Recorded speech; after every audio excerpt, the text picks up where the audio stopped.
நான் பார்த்துக்கிறேன்றாரு. பெரியவர் முறைக்கிறாரு. நான் எங்கே போகாது இருக்க முடியும்? அதனால் பதுங்கி கேப் விட்டு பாஞ்சின்னுக்கிறேன். ஏன்னா பிரச்சனை அது இல்லைங்க. எனக்கு கேஸ் போடுறதோ எதுவும் எனக்கு பிரச்சனை இல்லை. எதை பேசினாலும் நான் பேசினா அடுத்த நிமிஷம் ஸ்டாலின் நடவடிக்கை எடுப்பாரா?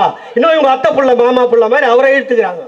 நீ என்ன பாரு, எனக்கு பேசு, நான் பதில் சொல்கிறேன். நான் என்ன பேசுறது தப்பா இருந்தா என்ன மேல கேட்ட போடு. அதானங்க முறை. அவர் நடவடிக்கை எடுப்பாரா? அவரை தூக்கி உள்ள போடு, அவரை தூக்கி வெளியே போடு. எங்கடா போடுவீங்க? என்ன நான் ஒரு சுதந்திர போராட்ட தியாகியின் மகனாக பிறந்தது என் தப்பா? சொல்லு. பிஜேபி கார மாதிரி நர்சிங் காலேஜ் வச்சுட்டு வந்த பொண்ணுங்கிட்டலாம் மேட்ரு கூப்பிட்டானே, அது மாதிரியா நான் இருக்கேன்? இல்ல கர்நாடகாவில் ஒரு எம்பி 100 பொண்ணுங்களோட வீடியோ ப்ளூ பிலிம் எடுத்து வச்சிருக்காரு, அப்படியா நான் பண்ணேன்?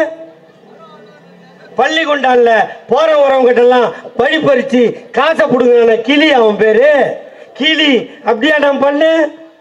ஏங்க எல்லாத்தையும் தாண்டி மதுரை ஆதீனத்தை நீ மேட்ரு பண்ணதை வீடியோ எடுத்து வச்சுக்கிறேன், வெளியே விட்டுருவான், துட்டு கொடுன்னு கேட்கலங்க. அவன் ஒருத்தன் ஆக்குறமா கேட்டானா இல்லையா? இப்படியா நான் பண்றேன்? சொல்லுங்க. உத்தரப்பிரதேசத்தில் ஒருத்தியை போட்டு 14 பேர் ரேப் பண்ணான், கேஸை போட்டு உள்ள போட்டான். அவனை ஒரே ஒரு ஜீவோ போட்டு 13 பேரையும் வெளியே கூப்பிட்டு வந்து தியாகி மாதிரி மாலை போடல. அப்படியே என்னை கூப்பிட்டாங்க. வெறும் பேசினேன் தம்பி. ஜூன் மாதம் 16ஆம் தேதி பேசினேன். 18ஆம் தேதி வேலைக்கு போயிட்டு வந்தேன். வேலைக்கு போயிட்டு இந்த பூச்சி மருந்து அடிப்பாங்கல்ல, அந்த வேலை போயிட்டு வந்து என் பொண்டாட்டி மீன் குழம்பு வச்சுருந்தான். சாப்பிட்டு பனினோட டிவி தான் பார்த்துருந்தேன். 200 போலீஸ் என் வீட்டை சுற்றி. நான் சொல்கிறேன், யோ எனக்கு கால் நொண்டியா, ஓடலாம் மாட்டேன், இவ்வளோ பேர் வானாயா, முதலமைச்சர் உத்தரவு உங்களை தூக்காத போக மாட்டேன்றான். நான் லுங்கி அவுத்துட்டு பேண்ட் போடணுமா இல்லையா? அது கூட வீட்டில் ரூம் உள்ள வரான். ரூம் உள்ள வந்து பக்கத்தில் ஒரு டோர் இருந்தில்ல, அதை ஆட்டான். யோ அது என் தம்பி வீடு, அவன் வந்து செருப்பால் அடிப்பான், அந்த டோர் ஆட்டாதன்னு. அப்போ இவள் தானே அவங்களுக்கு படுக்கிறதுக்கு இவள் தாண்டா போதும், வேறு என்னடா பண்ண போகிறேன் நான்? 64 நாளுங்க. எத்தனை நாள்? இந்தியாவிலேயே அவதூறு கேஸுக்கு 64 நாள் ஜெயிலில் இருந்த ஒரே ஆள் நான் தான். இதுக்கிடையில் 1008 தில்லுமுள்ளு, தில்லாலங்கடி வேலை, பேச்சுவார்த்தை எல்லாம் வந்துச்சு. அங்கே ஜெயில் உள்ள கருப்பு டீ தான் கிடைக்கும். எனக்கு பால் டீ வாங்கி கொடுத்தாங்க. பாதி வேவாத சுண்டல் தான் கிடைக்கும், எனக்கு அவிச்ச வேர்களில் கொடுத்தாங்க. சுண்டல் அவிஞ்சது கொடுத்தாங்க. நல்லா உட்காந்து நிம்மதியாக சாப்பிட்டேன். சாப்பிட்டுட்டு கடைசியாக சொன்ன 2.25 மணி நேரம் ஆச்சு. எல்லாம் நல்லா இருக்குது, வயசும் 65 ஆக போகுது, நீ சொல்கிறது ஜாலி, எல்லாம் கலர் கலராக கனவுலாம் காட்டுற, நல்லா தான் இருக்குது, அப்பாவை சேஞ்ச் பண்ணோம், இவ்வளோ தானே, அதையும் பண்ணிடலாம், எங்கள் அம்மா வேசி ஆகிடுவாள், என்ன பண்ணலான்னு கேட்டேன். ஓ நீங்களாம் ஜென்மத்துக்கு திருந்த மாட்டீங்கன்னா போடா வேலையை போய் பாடுறா. ஒரு அப்பன் ஒரு ஆத்தா ஒரு சம்சாரம் குழந்தை, இவ்வளோ தான் வாழணும். மாறி மாறி வாழறதுக்கு வேற ஒன்றா லொக்காலிட்டி இருப்பான், அங்கே போடான்னு. நாங்கள் யாரையும் ரோட்டில் போகிறவனை கொண்டு வந்து முதலமைச்சர் ஆக்கியதில்லை, பரோட்டா மாஸ்டரை கொண்டு வந்து முதலமைச்சர் ஆக்கியதில்லை, வெள்ளம் வித்தவனை கொண்டு வந்து முதலமைச்சர் ஆக்கவில்லை. எங்கள் தளபதியை பழக்கினோம் இந்த நாட்டின் முதலமைச்சர். எங்கள் அண்ணன் உதயநிதியை இப்போது பழக்குகிறோம். எதிர்காலத்தில் தமிழ்நாட்டை காக்க எங்கள் அண்ணன் உதயநிதி இருக்கிறார். அதை நீங்கள் உணர வேண்டும். இந்த வளர்ச்சிகள் எல்லாம் 3 ஆண்டு காலத்தில். 10 ஆண்டு காலம் தமிழ்நாடு பாழாய் போனது. 10 ஆண்டு காலத்தை பாழ்படுத்தி விட்டார்கள். எங்களிடம் வந்த இந்த 3 ஆண்டு காலத்தில் இவ்வளவு சாதனை செய்திருக்கிறோம். இந்த சாதனைக்கு நீங்கள் அங்கீகாரம் தர வேண்டாமா? எங்களுக்கு நீங்கள் ஆதரவு தர வேண்டாமா? எங்கள் தாத்தா கலைஞரின் பேரன் என்று சொல்வதை மட்டும்தான் உயர்வாக கருதுவேனே தவிர, அதை சொல்வதை எவனாவது தடுக்க நினைத்தால், எவளாவது குறுக்கே வந்தால் அவன் கருத்தை வாயால் கடித்து கொலை செய்வேனே தவிர அவன் காலை பிடித்து மண்டியிட மாட்டேன் என்பதை இந்த மேடையில் உறுதியோடும் உண்மையோடும் சொல்ல கடமைப்பட்டிருக்கிறேன். 100 ஆண்டு முடிந்து விட்டது எங்கள் தாத்தா கலைஞருக்கு. 101வது ஆண்டில் அடியெடுத்து வைத்திருக்கிறோம். 50 ஆண்டு காலம் இயக்கத்தின் தலைவன், 5 முறை தமிழ்நாட்டின் முதல்வன், 75 ஆண்டு காலம் இலக்கியமா, சினிமாவா, எழுத்தா, புத்தகமா, கதையா, எதை எடுத்தாலும் எவன் வந்தாலும் எல்லோரையும் வென்று காட்டிய ஒரு மாவீரன் தமிழ்நாட்டில் பிறந்தான் என்றால் அது எங்கள் தாத்தா கலைஞரை தவிர இந்த மண்ணில் வேறு எவனும் இல்லை என்ற இருமாப்பு எனக்கு உண்டு. 13 முறை தேர்தலில் நின்றார். இங்கே எங்கள் சட்டமன்ற உறுப்பினர் அமர்ந்திருக்கிறார். தேர்தலில் நின்றால் வெற்றி பெறுவதற்கு எப்படி முட்டி போட்டு மேயணும்னு அவர்கிட்ட கேளுங்க. வேலை பார்த்த பகுதி செயலாளர்கிட்ட கேளுங்க. இங்க நின்று இருக்கிற ஜெய்சங்கரோட ஒய்ஃபையும் ஜெய்சங்கரை கேளுங்க, இந்த வார்டில் கவுன்சிலரா ஜெயிக்க என்ன பாடுன்னு. ஆனா உலகத்தில் ஒரு தலைவன் 13 தேர்தலை சந்திக்கிறார், 13 தேர்தலிலும் வெற்றி பெறுகிறார். 13 முறையும் தன்னை எதிர்த்து போட்டியிடுவனுக்கெல்லாம் தோல்வியை மட்டும் பரிசாக தந்த தலைவன் உலகில் ஒருவன் உண்டென்றால் எங்கள் தாத்தா கலைஞரை தவிர வேறு எவனும் இல்லை. 1957 குளித்தலையில் நின்றார், தர்மலிங்கத்தை வென்றார். 62 தஞ்சாவூரில் நின்றார், பரிசுத்த நாடாரை வென்றார். 67 சைதாப்பேட்டையில் நின்றார், SG விநாயகமூர்த்தியை வென்றார். 71 மீண்டும் அதே சைதாப்பேட்டையில் நின்றார், குடந்தை ராமலிங்கத்தை வென்றார். 77 அண்ணா நகரில் நின்றார், கிருஷ்ணமூர்த்தியை வென்றார். 80 மீண்டும் அதே அண்ணா நகரில் நின்றார், HV அண்டேவை வென்றார்.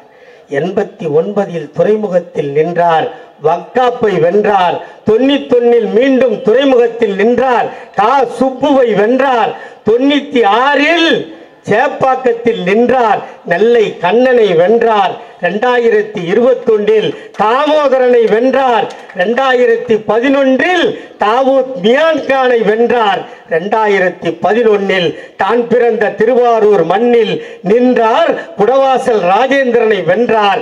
2016 மீண்டும் திருவாரூரில் நின்றார், பன்னீர்செல்வத்தை வென்றார். இப்படி 13 தேர்தல்களில். இதை சொல்றதுக்கே எனக்கு மூச்சு வாங்குதில்லை. எங்கள் தாத்தா கலைஞருக்கு மூச்சே வாங்கலை. அவரை ஆட்டவோ அசைக்கவோ எவனும் இந்த மண்ணில் பிறக்கவும் இல்லை. 13 தேர்தல் முடிஞ்சது, வெற்றி ஆயிடுச்சு. தாத்தா கலைஞருக்கு உடம்பு இது என்ன ஜெயக்குமார் மாதிரியே கவுந்துக்குது. நான் தூக்கி தூக்கி நிற்க வைக்கிறதாக்குது. நான் ரொம்ப நேரமாக நிமித்தி பார்க்குறேன். இந்த தனபாலில் ஒரு சபாநாயகர் இருந்தார்ல, அண்ணனை கேளுங்களேன்.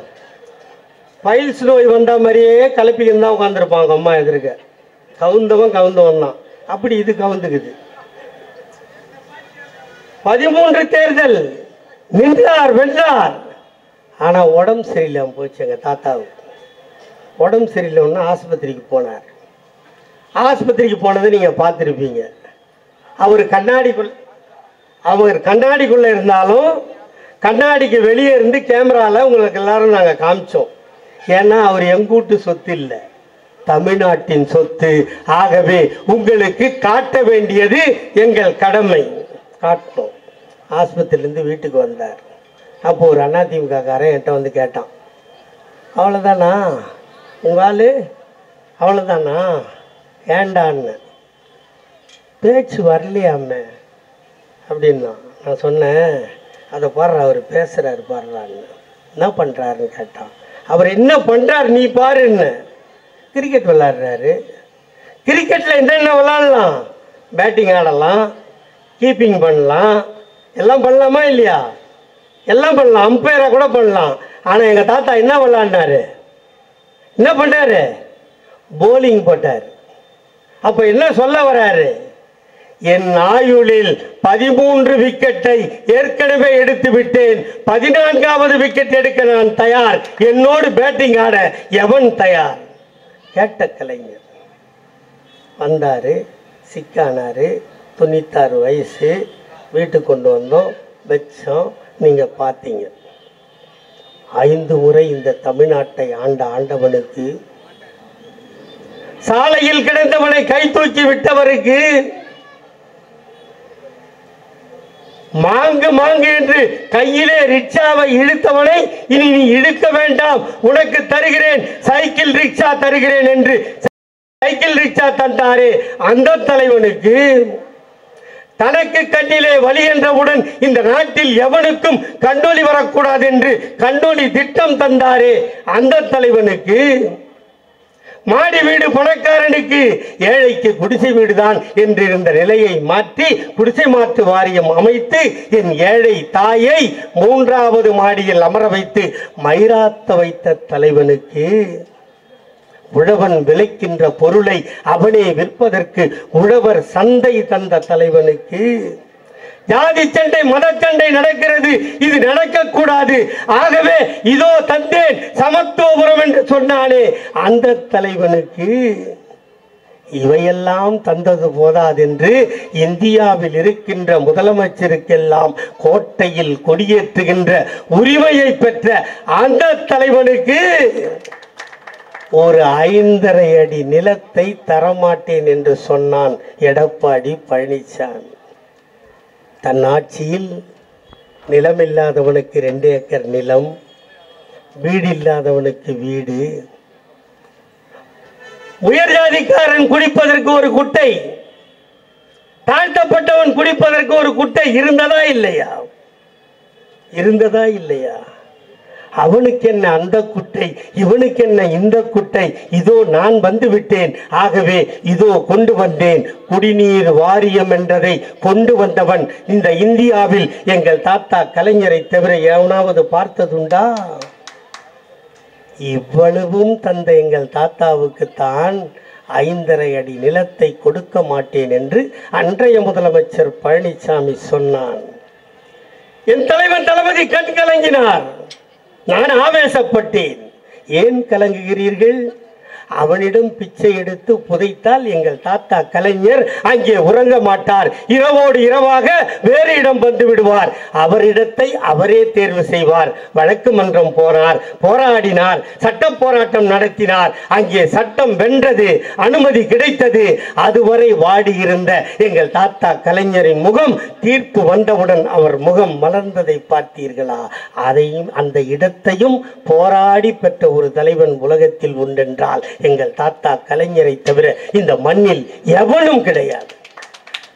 அவ்வளவு புகழ் பெற்றவர். இந்த நாட்டில் எந்த தவறும் நடந்துவிடக் கூடாது என்று பாடுபட்டு இவர்களுக்கு மட்டுமா எல்லாவற்றையும் கொடுத்தார்? இந்த நாட்டில் நாம் எல்லாம் சொன்னோம், அதோ போறான் நொண்டி, அதோ போறான் டப்புக்கு, அதோ போறான் டப்ஸா, சொன்னமா இல்லையா? அவனை பார்த்து எவனாவது பரிதாபப்பட்டோமா? இல்லை அவன்தான் கேட்டானா? எவனும் கேட்கவில்லை. ஆனால் அவர்களை பார்த்து எங்கள் தாத்தா பரிதாபப்பட்டார், அவனை அழைத்தார். இன்று முதல் நீ நொண்டி இல்ல, நீ டப்ஸா இல்ல, நீ டபுக்கு இல்ல, உனக்கும் ஒரு அற்புதமான பெயர் வைக்கிறேன். இன்று முதல் நீ மாற்றுத்திறனாளி என்று பெயர் வைத்து அவனுக்கும் நலவாரியம் தந்த தாத்தா எங்கள் டாக்டர் கலைஞர் தானே. அதோ போறான் பொட்ட, அதோ போறான் 9, சொன்னமா இல்லையா? கைத்தட்டி கூப்பிட்டீங்களா இல்லையா? அவனுக்கு 10 காசு போட்டோமா போடலை, அவனாவது கேட்டானா? கேட்கல. ஆனால் அவனையெல்லாம் அழைத்து எங்கள் தாத்தா டாக்டர் கலைஞர் சொன்னார், இன்று முதல் நீ பொட்டை இல்லை, நீ 9 இல்லை, உனக்கும் அழகான பெயர் வைக்கிறேன். இன்று முதல் நீங்கள் திருநங்கைகள், திருநம்பிகள் என்று பெயர் சூட்டி அவர்களுக்கும் நலவாரியம் தந்தார். இதையும் தாண்டி புருஷன் இறந்து விட்டா அவளுக்கு என்ன பேரு? புருஷன் செத்து போயிட்டா அவளுக்கு என்ன பேரு? விதவை இல்லையா?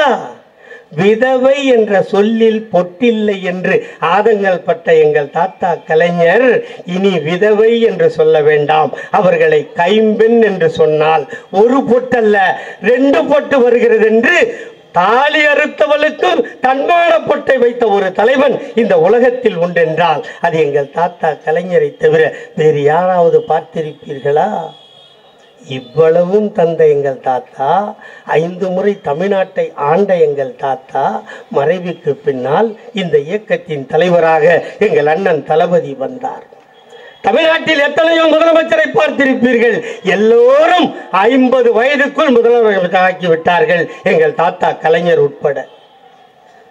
69 வயது கடந்து 70வது வயதில் அடியெடுத்து வைக்கும் போதுதான் எங்கள் அண்ணன் தளபதி முதலமைச்சரானார். அந்த முதலமைச்சர் ஆகிறதுக்கு முன்னாடி எத்தனை பேர் ஜோசியக்காரனுக்கு பிள்ளையா மாறிட்டான்னு தெரியுமா உங்களுக்கு?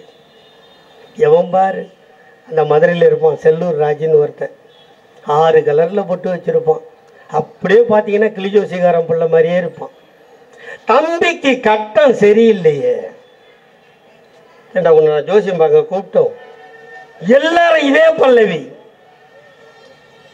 ஒரு அப்பன் புகழ புள்ள காப்பாற்றுவான்றதுக்கு இதான் அடையாளம். தாத்தா கலைஞர் 89 சீட்டு வச்சுட்டு போனாரா? 89 சட்டமன்ற உறுப்பினர், நாடாளுமன்றத்தில் நமக்கு இடமில்லை. ஆனால் அந்த 89 சீட்டை 101 ஆக்கி காட்டியவர் நமது அண்ணன் தளபதி அவர்கள். பாராளுமன்ற தேர்தல் வந்தது, ஒரு இடத்தை தவிர எல்லா இடத்தையும் ஜெயிச்சோம். உள்ளாட்சி தேர்தல் வந்தது, வென்று காட்டினோம். நகர்ப்புற உள்ளாட்சி தேர்தல் வந்தது, வென்று காட்டினோம். சட்டமன்ற தேர்தல் வந்தது, வென்று காட்டினோம். இப்போது மீண்டும் பாராளுமன்ற தேர்தல் வந்தது, ஒன்றை கூட விடாம சுத்தமா எடுத்து 40க்கு 40 அடிச்ச ஒரு தலைவன் இந்தியாவில் எங்கள் தலைவன் தளபதியை தவிர யாராவது பார்த்தீங்களா? இந்தியா கூட்டணி தானே இந்தியா புழுக்க இருந்ததா இல்லையா? இந்தியா கூட்டணியில் ஒரு மாநிலத்தை கழுவி கவுத்த ஒரு ஆம்பளை உண்டுன்னா அது எங்கள் அண்ணன் தளபதியை தவிர எவனும் இல்லை. ஆந்திராவில் வந்தான், தெலுங்கானாவில் வந்தான், கர்நாடகாவில் வந்தான், காலையை வைக்க முடியாத கேரளாவில் ஒரு நடிகரை வச்சு வந்தான். ஆனால் அவன் மயிர புடுங்க முடியாத ஒரு தலைவன் இந்தியாவில் உண்டுன்னா அது எங்கள் அண்ணன் தளபதி தான். ஜெயிச்சு காமிச்சோமா இல்லையா? தேர்தல் முடிஞ்சிருச்சு, 4ஆம் தேதி ஓட்டு என்றாங்க இல்லையாப்பா? ஜூன் 4. ஜூன் 4க்கு முன்னாடி ஒரு நாள் கோர்ட்டு. நம்மளுக்கு தான் எந்த கோர்ட்டில் எப்போ கேஸுன்னு எனக்கு தெரியவே தெரியாது. நைட்டு போய் டைரி பார்த்து சொன்னால் தான் உண்டு எனக்கு, நாளைக்கு இந்த கோர்ட்டு. தேர்தலில் ஓட்டு எண்றதுக்கு முன்னாடி எக்மோர் கோர்ட்டில் ஒரு கேஸு. அதுக்கு நான் போனால் இந்த மத்திய சென்னையில் பிஜேபியில் நின்னால ஒரு கேண்டிடேட்டு, அதான் அங்கே எதுக்கோ திட்டு கேஸுக்கு வந்துருப்பான் போது. அங்கே போய் மைக்கை நீட்டினா அவன் சொல்கிறான், 4ஆம் தேதி ஓட்டு எண்ண போகிறாங்க. எலெக்ஷன் முடிஞ்ச உடனே திமுக காரெல்லாம் என்ன சொல்லுவாங்கன்னா, உதயசூரியனுக்கு போட்ட ஓட்டுலாம் பிஜேபிக்கு போயிடுச்சுன்னு கத்துறாங்களா இல்லையா பாருன்னு சொன்னான். நான் அங்கேயும் அவனை மறைச்சி பார்த்தேன், அவன் என்னையும் மறைச்சி பார்த்தான். இப்போ 4ஆம் தேதி வந்துருச்சு, தேர்தலில் எண்ணியாச்சு. பிஜேபிக்கு போட்ட ஓட்டெலாம் சூரியனுக்கு வந்ததா, சூரியனுக்கு போட்டதெல்லாம் பிஜேபிக்கு போச்சா? இது 40 ஜெயிச்சாச்சு. என்ன சொல்லணும்? நாங்கள் சுத்தமாக தோத்துட்டோம், எங்கள் தோல்வியை நாங்கள் ஆராய்வோம், எங்கள் கட்சியை வளர்க்க நாங்கள் வழி பார்ப்போம். 40 ஜெயிச்சு என்ன பண்ண போகிறீங்க? எங்களை கேட்குறது, ஊசி போன வடை சுடுவீங்களா? பாராளுமன்ற கேண்டீனில் உட்காந்து டீ அடிப்பீங்களா? இல்லை கலாட்டா பண்ணுவீங்களா? வெளிநடப்பு செய்வீங்களா? போன 5 வருஷம் நாங்கள் என்ன பண்ணோம்? என்ன பண்ணலை? இந்த 5 வருஷம் என்ன பண்ண போகிறோம்? செயல் திட்டம்லாம் இருக்குது. அதான் எங்கள் அண்ணன் தளபதி சொன்னார். அவர் என்ன பதில் சொல்லுவார், நம்ம இந்த கூட்டத்திலலாம் போனால் பேசலான்னு பார்த்தேன். என்ன பண்ண போகிறீங்கன்னு கேட்குறீங்க. அவர் ஒரே வார்த்தையில் சொல்லிட்டார், வெயிட் அண்ட் சி. இதானே சொன்னார் கோயம்புத்தூரில். அதை தாண்டி நம்ம சொல்ல முடியாது. அவர் சொல்லாமல் இருந்தால் நம்ம வேறு எதுனா சொல்லலாம். இந்த 40 பார்லிமெண்ட் வந்திருக்கிறோம். இப்போ நரேந்திர மோடி 3வது வாட்டி பிரைம் மினிஸ்டர். இதுக்கு முன்னாடி நீங்கள் என்ன சொன்னீங்க? மோடியின் ஆட்சி, பிஜேபியின் ஆட்சி. யாராவது ஒரு பிஜேபிக்காரன் தூக்கத்தில் எழுந்து இது பிஜேபி ஆட்சின்னு சொல்ல முடியுமா? சொன்னால் பக்கத்தில் இருக்கிறவன் வாயை மூடுவானா மூட மாட்டானா? மூடலைன்னா நம்ம ஆள் நிதிஷ்குமார் கத்துவோம். இந்த பக்கம் நம்ம நாயுடு, சந்திரபாபு நாயுடுங்கிறார லேஸ்பட்ட ஆள் இல்லை. அவர் சிரிக்கிற மாதிரி இருந்தால் கூட கோபமாக இருக்கிற மாதிரியே இருப்பார். பார்த்துருக்கீங்களா நீங்கள்? அவர் கோபமாகறாரா சிரிக்கிறாரான்னு அவர் சம்சாரம் புவனேஸ்வரிக்கு மட்டும்தான் தெரியும், நம்மளுக்கு தெரியாது. அப்படி ஒரு ஆள். அந்த ஆளுகிட்ட வாலாட்ட முடியாது. இப்படி கண்டவனை கூட்டி கும்மாளாட்சி ஆட்சி நடத்துறதை விட ஒழுங்காக ஆட்சியிலேருந்து இறங்கி ஓடி போயிருக்கலாம். எதிர்கட்சியே இல்லைன்னாரு. தேர்தலுக்கு முன்னாடி என்னென்ன கலவரங்க. இங்கே எவ்வளோ பேர் உட்காந்துருக்கோம். எத்தனை பேர் என்ன மாதிரி பொட்டு வச்சவன் இருக்கிறான், எத்தனை பேர் சிலுவு போட்டவன் இருக்கான், எத்தனை பேர் புர்கா போட்டவன் இருக்கான். எல்லாம் ஒன்றா தானே உட்காந்துருக்குறோம். நீங்கள் காங்கிரஸ் கூட்டணிக்கு, இந்தியா கூட்டணிக்கு ஓட்டு போட்டால் இந்துக்களிடம் இருக்கின்ற சொத்தை எல்லாம் பிடுங்கி முஸ்லீம்கிட்ட கொடுத்துருவாங்க. உங்கள் தாலியை கூட பறித்து முஸ்லீம்கிட்ட கொடுத்துருவாங்க. இந்தியா கூட்டணி ஆட்சிக்கு வந்தால் புல்டோசர் வச்சு ராமர் கோயிலை இடிச்சிடணும். ஏன்னா முட்டாளா மென்டலா நாங்கள் சொல்லுங்கள். இப்படிலாம் சொன்ன ஒருத்தனை உலகத்தில் பார்த்துருக்கீங்களா? தேர்தலுக்கு அப்புறம் தமிழ்நாட்டில் திமுக என்ன சொன்னார் மோடி? தேர்தலுக்கு அப்புறம் திமுக என்ன சொன்னார்? இருக்காதா? நாங்கள் இருக்கிறோம், நீ எங்கே? கேட்போமா கேட்க மாட்டோமா? வாயில் பேசுனா ஒழுங்காக பேசணும். நான் ரொம்ப கண்ட்ரோலாகிறேன்னு ஒன்றும் தப்பாக நினச்சிக்காதீங்க. என் சூழ்நிலை அப்படி. ஆமாம், சின்னவர் நான் பார்த்துக்கிறேன்றாரு, பெரியவர் முறைக்கிறாரு.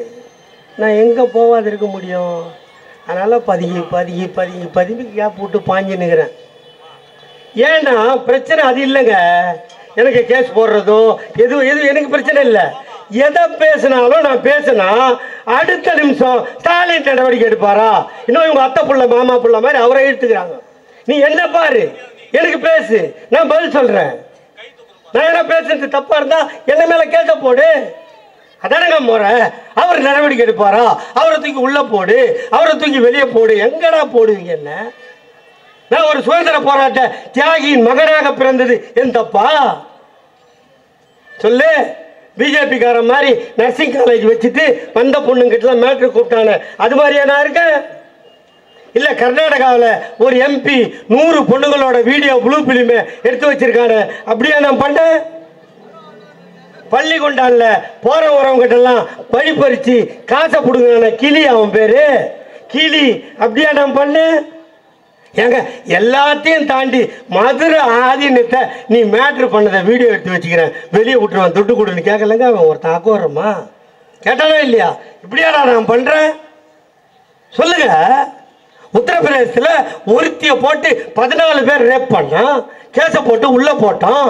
அவனை ஒரே ஒரு ஜீவோ போட்டு 13 பேரையும் வெளியே கூப்பிட்டு வந்து தியாகி மாதிரி மாலை போடல. அப்படியாடா என்னை கூப்பிட்டாங்க? வெறும் பேசினேன் தம்பி. ஜூன் மாதம் 16ஆம் தேதி பேசினேன். 18ஆம் தேதி வேலைக்கு போயிட்டு வந்தேன். வேலைக்கு போயிட்டு இந்த பூச்சி மருந்து அடிப்பாங்கல்ல, அந்த வேலை போயிட்டு வந்து என் பொண்டாட்டி மீன் குழம்பு வச்சுருந்தா. சாப்பிட்டு பனினோட டிவி தான் பார்த்துருந்தேன். 200 போலீஸ் என் வீட்டை சுற்றி.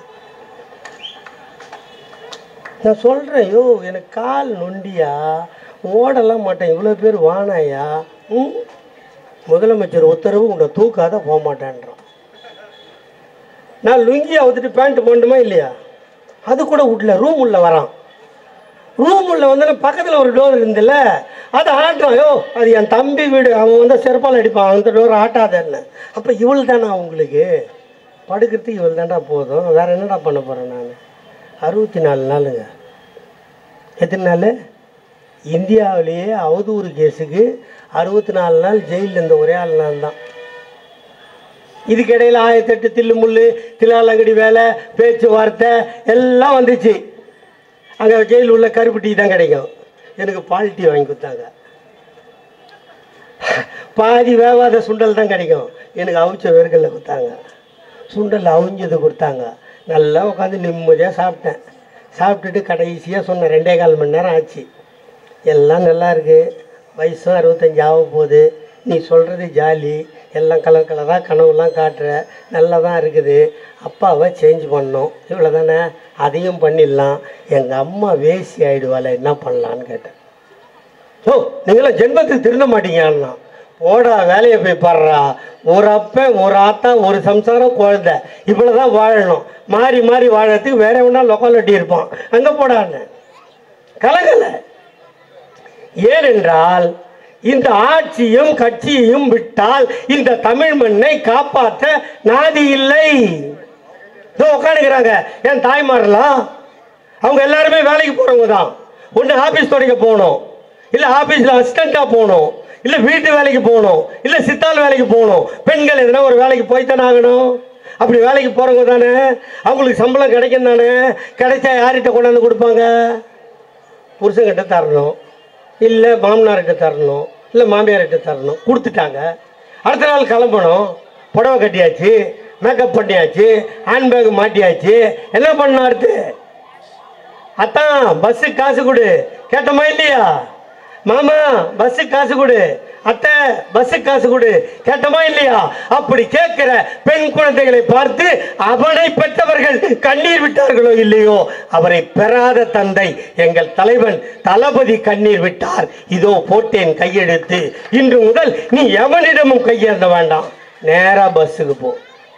கண்டக்டர் மாமா பிகில் ஊதுவோம், நிற்கும், ஏறு, சீட்டு இருக்கும், உக்காந்திக்கோ, உன் கால் மேலே காலும் போட்டுக்கோ, ஆட்டு தப்பில்லை. ஆனால் நீ ஆட்டுற காசு கொடுத்து டிக்கெட் எடுத்து ஆம்பளை மேலே படாமல் ஆட்டணும். உண்டா இல்லையா? பண்ணிட்டோமா? உடனே வேலைக்கு போகிற பொம்பளைக்கெல்லாம் பஸ்ஸு கொடுத்துட்டேன், நான் வேலைக்கு போகல, வீட்டில் இருக்கேன், எனக்கு என்ன? நீங்கள் கேட்கல. ஆனால் என் தலைவனுக்கு காதில் கேட்டது. நீங்கள் கேட்பது, நீங்கள் வீட்டில் இருந்தாலும் ரேஷன் கார்டு வைத்திருந்தால் இதோ போட்டேன் ஒரு கையெழுத்து, அது உங்கள் உரிமை தொகை. நாதாரிங்கெல்லாம் சொல்லுதில்ல, நாடோடி நாதாரிங்கெல்லாம் சொல்லுதில்ல, அது என்ன காசு? பிச்சை காசு. இப்படி சொல்லக்கூடாதுன்னு சொல்லி தான் எங்கள் அண்ணன் முதலே சொல்லிட்டார், இது உங்கள் உரிமை தொகை.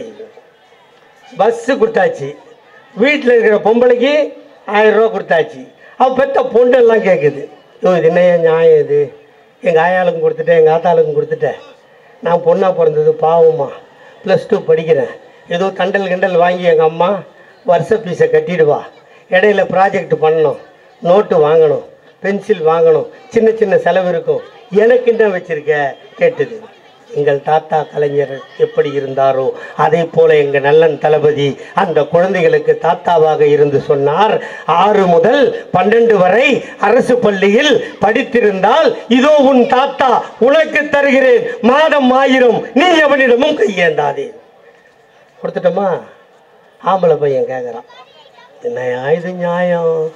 ஒரே ஆத்தா ஒரே அப்பன், அதே வயிற்றில் தான் நான் பிறந்தேன், என் தங்கச்சியும் பிறந்தா, என் தங்கச்சிக்கு 1000 ரூபா, அப்போ நான் என்ன பாவம் பண்ணேன் கேட்டானா இல்லையா? உடனே சொன்னார், இந்த ஆண்டு முதல் ஆணாக பிறந்திருந்தாலும் நீயும் 6 முதல் 12 வரை அரசு பள்ளியில் படித்திருந்தால் உனக்கும் மாதம் 1000 தருவேன் என்று சொல்லி தேதியும் அறிவிச்சாச்சு. ஆச்சா?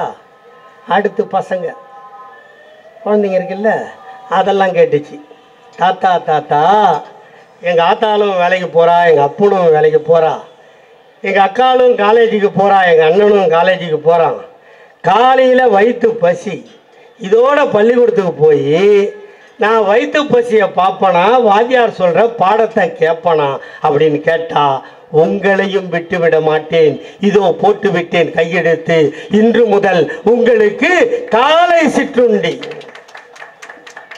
நிறைய சோறு கொடுத்தாச்சு, ஸ்கூல் கொடுத்தாச்சு, பணம் கொடுத்தாச்சு. அடுத்து காலேஜ் முடித்தா எங்கே போகணும்? வேலைக்கு போகணும். நேராக வேலை கொடுப்பானா? உனக்கு எக்ஸ்பீரியன்ஸ் இருக்குதான்னு கேட்பானா? கேட்க மாட்டானா? கேட்பான் இல்லை? அப்போ அதுக்கு என்ன பேர்? எதனா ஒரு கம்ப்யூட்டர் சென்டருக்கு போய் பணத்தை கட்டணும். நீ போவாத, நீ பணத்தை கட்டாத, உன்னுடைய தாத்தா ஸ்டாலின் இருக்கிறேன், நான் முதல்வன் என்ற திட்டத்தின் மூலம் உனக்கு பயிற்சியும் கொடுத்து வேலையும் ஏற்பாடு செய்வான் இந்த முதல்வர் என்று சொன்னவர் உலகத்தில் எங்கள் அண்ணன் தளபதியை தவிர எவனாவது உண்டா? சரி, நாங்கள் வரும்போது 10 விசா கல்லால் இல்லையா? நாங்கள் வரும்போது கொரோனா விரட்டி தத்திச்சா, ஆஸ்பத்திரியில் இடம் இல்லை, ஆக்சிஜன் இல்லை, ஆம்புலன்ஸில் இடம் இல்லை, சென்ட்ரல்லையும் கேஎம்சிலையும் பார்த்துருப்பீங்க, எல்லா இடத்துலையும் லைனாக கேஸ் எடுத்து அவன் வாயில் சொருகின்னு அவனே படுத்து கிடப்பான் மூச்சு விட்டுக்குன்னு. இருந்ததா இல்லையா? அப்போ அவங்க என்ன முட்டாளா? முட்டாள் தானே, அதை தீர்க்க முடியாத முட்டாள் தானே. அப்படி தானே இருந்துச்சு. நாங்கள் வந்தோம், நாங்கள் என்ன மாயம் காட்டணுமா? இல்லை விட்லாச்சாரியர் படம் மாதிரி பண்ணோமா? இல்லை, நாங்கள் வந்தோம், எங்கெல்லாம் அரசாங்க கட்டிடம் கட்டப்பட்டு கொண்டிருக்கிறதோ அதையெல்லாம் ஆஸ்பத்திரியாக மாற்றினோம். இங்கிருந்து எந்த ஊருக்கும் கேஸ் போகக்கூடாது என்று தடுத்தோம். தடுத்தமா இல்லையா? கொரோனா காலம் வீட்டில் ஒழிஞ்சு நின்றோம். அப்போ என்ன பண்ணாரு?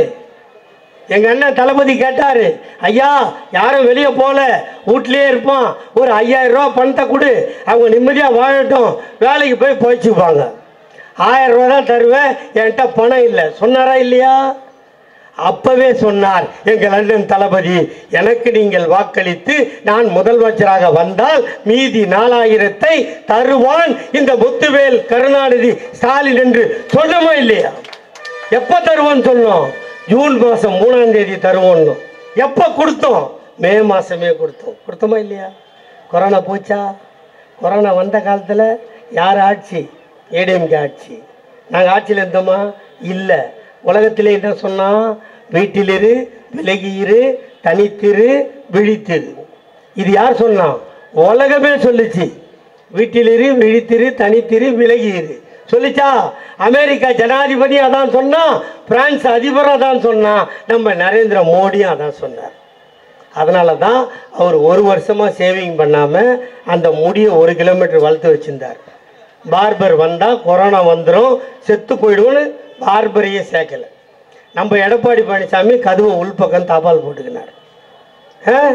ஈரோட்டில் ஒரு மந்திரி என்னை பார்க்க யாரும்